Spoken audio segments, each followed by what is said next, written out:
সম্প্রতি ইলিয়াস হোসেন তার ভেরিফাইড পেজে আইন উপদেষ্টা আসিফ নজরুলকে অভিযোগ করে একটি পোস্ট করেছেন, যেখানে তিনি হেডলাইন লিখেছেন, আসিফ নজরুলের বিরুদ্ধে বিচারকের কাছ থেকে 50 লাখ টাকা ঘুষ নেওয়ার অভিযোগে তদন্ত করছেন আসিফ নজরুল নিজেই।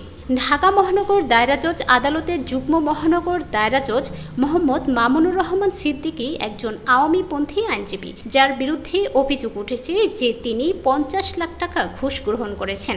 সবচেয়ে আশ্চর্যজনক বিষয় হলো, ঘুষ গ্রহীতার বিরুদ্ধে বিচার করছেন আসিফ নজরুল নিজেই।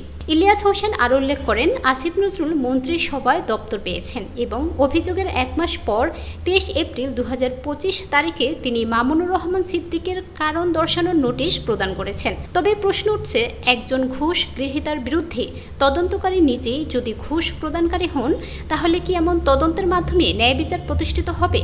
ঢাকা আইনজীবী সমিতি ও মেট্রোপলিটন আইনজীবী সমিতির সদস্যরা বিষয়টি নিয়ে সরব হয়ে উঠেছেন। তারা আসিফ নজরুলের বিরুদ্ধে লিখিত অভিযোগ দায়ের করেছেন এবং দাবি করেছেন যে এমন একজনকে আইন উপদেষ্টা হিসেবে রাখা উচিত নয়, যিনি নিজেই একজন বিতর্কিত ব্যক্তির পক্ষ নেবেন।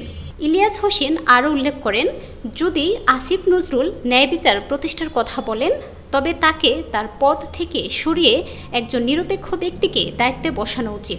একমাত্র তবেই সুষ্ঠু তদন্ত সম্ভব হবে।